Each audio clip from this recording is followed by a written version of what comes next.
Share बाजार में एक बहुत बड़ा उलटफेर देखने को मिला है, जिसने पूरे भारतीय शेयर बाजार को बड़ा झटका दे दिया। कभी विदेशी निवेशकों की पहली पसंद रहा भारतीय शेयर बाजार अब ग्लोबल रेस में पिछड़ता दिख रहा है। दुनिया के शेयर बाजार में इस वक्त सबसे बड़ा गेम एआई यानी कि आर्टिफिशियल इंटेलिजेंस का चल रहा है। जो देश एआई और चिप टेक्नोलॉजी में आगे निकल रहा है, वही ग्लोबल मार्केट में नई ताकत बनता नजर आ रहा है।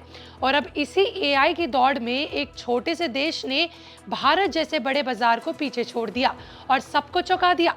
ये देश और कोई नहीं बल्कि ताइवान है, जो अब दुनिया का 5वां सबसे बड़ा शेयर बाजार बन चुका है, जबकि भारत एक पायदान नीचे खिसक गया है।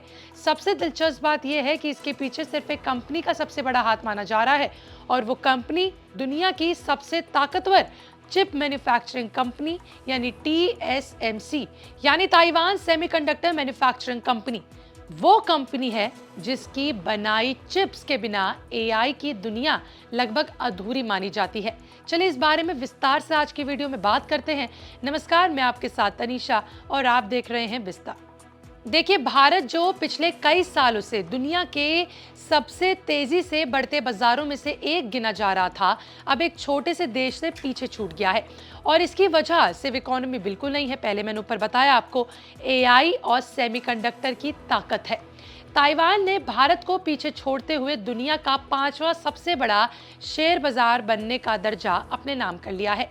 देखिए, ब्लूमबर्ग के ताज़ा आंकड़ों के मुताबिक बात की जाए तो ताइवान के शेयर बाजार का कुल मार्केट कैप अभी करीबन 4.95 ट्रिलियन डॉलर पहुंच गया है।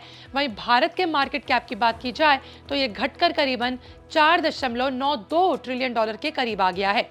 यानी मार्केट साइज के मामले में ताइवान अब भारत से आगे निकल चुका है। पूरी दुनिया में इस वक्त आर्टिफिशियल इंटेलिजेंस को लेकर जबरदस्त रेस चल रही है। माइक्रोसॉफ्ट, एनवीडिया, एप्पल और मेटा जैसी बड़ी टेक कंपनियां एआई पर अरबों अरबों डॉलर खर्च कर रही हैं। लेकिन एआई को चलाने के लिए सबसे ज़रूरी चीज़ होती है हाई एंड चिप्स, और यही चिप्स बनाती है ताइवान की company Taiwan semiconductor manufacturing company TSMC। इस खबर के बाद निफ्टी आईटी में 0.17% की तेजी भी देखने को मिली। एक महीने पहले 1.81% का जो है अच्छा खासा छलांग दिखा। 3 महीने में 5.51% की गिरावट भी रही। 6 महीने में 21.10% की गिरावट रही। वहीं पूरे एक साल में इसमें 22.38% की गिरावट देखने को मिली। लेकिन वहीं 3 साल के आंकड़ों की बात की जाए तो इस शेयर में 0.26% की तेजी रही है। यानी देखा जाए तो इस समय निफ्टी आईटी का हाल कुछ ऐसा रहा जैसा मैंने बताया। TSMC इस वक्त की सबसे बड़ी एडवांस चिप मैन्युफैक्चरिंग कंपनी मानी जाती है।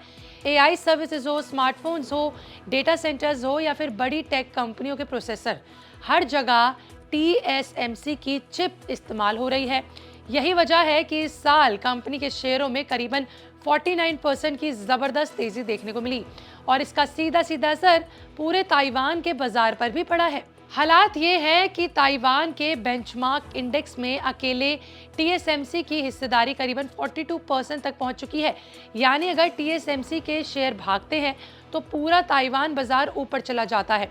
एक्सपर्ट्स का कहना है कि इस समय दुनिया एआई इन्वेस्टमेंट साइकिल से गुजर रही है, और इसका सबसे ज्यादा फायदा उन्हीं देशों को मिल रहा है जो सेमीकंडक्टर और टेक हार्डवेयर में मजबूत है। और यही वजह है कि ताइवान और साउथ कोरिया जैसे बाजार तेजी से मजबूत हो रहे हैं, तेजी से ऊपर जा रहे हैं, उभर रहे हैं।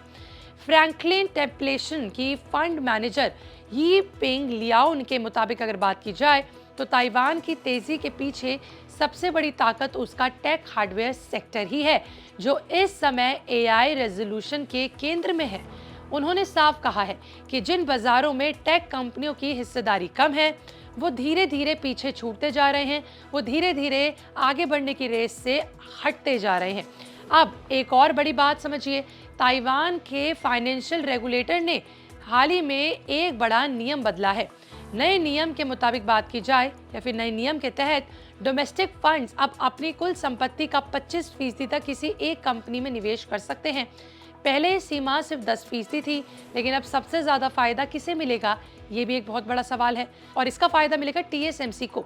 JP मॉर्गन की रिपोर्ट के मुताबिक इस फैसले के बाद ताइवान बाजार में 6 अरब डॉलर से ज्यादा का नया निवेश आ सकता है, यानी आने वाले समय में टीएसएमसी और मजबूत हो सकती है। अब अगर भारत की बात की जाए कि भारत में क्या हाल है, तो भारत की इकोनॉमी अभी भी ताइवान से काफी बड़ी है। अगर इकोनॉमी की बात की जाए तो आपको बता दें कि आईएमएफ के मुताबिक भारत की अर्थव्यवस्था करीबन 4.15 ट्रिलियन डॉलर की है, जबकि ताइवान की जीडीपी सिर्फ 977 अरब डॉलर के आसपास है। यानी इकोनॉमी के मामले में तो भारत अब भी काफी आगे है, लेकिन शेयर बाजार की इस रेस में, शेयर बाजार की इस कहानी में जो कहानी है पूरी की पूरी अलग नजर आ रही है। इस साल भारतीय शेयर बाजार लगातार दबाव में रहा है। फॉरेन इन्वेस्टर्स यानी कि विदेशी निवेशक लगातार भारतीय बाजार से पैसा निकाल रहे हैं। आंकड़ों के मुताबिक इस साल अब तक विदेशी निवेशक करीबन 24 अरब डॉलर की भारतीय इक्विटी बेच चुके हैं। इसकी बड़ी वजह भारतीय बाजार का महंगा वैल्यूएशन है, रुपए में कमजोरी है और एआई थीम में भारत की कम हिस्सेदारी मानी जा रही है। ये सभी वजहें मानी जा रही हैं। वहीं विदेशी निवेशक अब उन बाजारों की तरफ ज्यादा रुख कर रहे हैं, ज्यादा पैसा भेज रहे हैं जहां एआई और सेमीकंडक्टर कंपनियां मजबूत हैं, यानी ताइवान और साउथ कोरिया जैसे बाजार। और इसका असर हमें देखने को भी मिल रहा है। इसी दबाव का असर भारतीय शेयर बाजार पर भी दिख रहा है। इसी साल भारतीय बाजार का प्रमुख इंडेक्स करीबन 8% तक गिर चुका है। पिछले एक दशक में यानी 10 सालों में भारतीय बाजार लगातार मजबूत प्रदर्शन कर रहा था, लेकिन अब पहली बार कमजोरी साफ दिखाई दे रही है और वजह है एआई बूम और सेमीकंडक्टर। इतना ही नहीं, एमएससीआई इमर्जिंग मार्केट इंडेक्स में भारत की हिस्सेदारी भी घटकर करीबन 12% रह गई है, जो पिछले साल तक यानी साल 2025 में 19% थी। यानी ग्लोबल फंड्स अब भारत की तुलना में टेक ड्रिवन मार्केट्स को ज्यादा इंपॉर्टेंस दे रहे हैं, ज्यादा महत्वपूर्णता दे रहे हैं। हालांकि एक्सपर्ट्स अभी भी भारत को लॉन्ग टर्म ग्रोथ स्टोरी मान रहे हैं। उनका कहना साफ है कि भारत में फाइनेंशियल सर्विसेज तेजी से आगे बढ़ रही हैं, लोग फाइनेंशियल एसेट्स में निवेश बढ़ा रहे हैं और देश की डोमेस्टिक इकोनॉमी अभी जो है बहुत मजबूत बनी हुई है। लेकिन फिलहाल सच यही है कि एआई यानी कि आर्टिफिशियल इंटेलिजेंस की रेस में ताइवान ने बड़ा दाव खेल दिया है और भारत जैसे बड़े इकोनॉमी वाले देश को पीछे छोड़ दिया है। आपको बता दें कि टीएसएमसी जैसी कंपनी ने पूरे देश के शेयर बाजार को नई ऊंचाइयां दे दी है, नई एक स्तर पर ले गया है। वहीं भारत को पीछे छोड़ते हुए ताइवान दुनिया का 5वां सबसे बड़ा शेयर बाजार बनकर उभरा है। अब आने वाले समय में सबसे बड़ा सवाल यही रहेगा कि क्या भारत में एआई और सेमीकंडक्टर सेक्टर में तेजी से आगे बढ़ने की वजह से क्या भारत और ज्यादा नीचे जाएगा, या फिर ग्लोबल इन्वेस्टर्स का पैसा लगातार टेक मार्केट की तरफ बढ़ता रहेगा और टेक कंपनी आगे जाके एक अलग ही स्पीड पकड़ेगी। क्योंकि देखिए, आने वाले दौर में सिर्फ बड़ी इकोनॉमी होना काफी नहीं होगा, टेक्नोलॉजी और एआई यानी कि आर्टिफिशियल इंटेलिजेंस में ताकत भी तय करेगी कि दुनिया के बाजारों का असली बादशाह कौन बनेगा। खैर, अभी तो देख सकते हैं कि किस तरह से भारत को पीछे छोड़ के ताइवान ने शेयर बाजार में अपनी जगह बनाई है और इसके पीछे हैरानी वाली बात यह है कि सिर्फ एक ही कंपनी है जिसकी वजह से ताइवान ने अपना पद जो है भारत के ऊपर रखा है। क्या आप इस बात से सहमत है कि यह आगे जाकर भारतीय शेयर बाजार पर और ज्यादा इम्पैक्ट डाल सकता है? कमेंट लिखकर जरूर बताइएगा।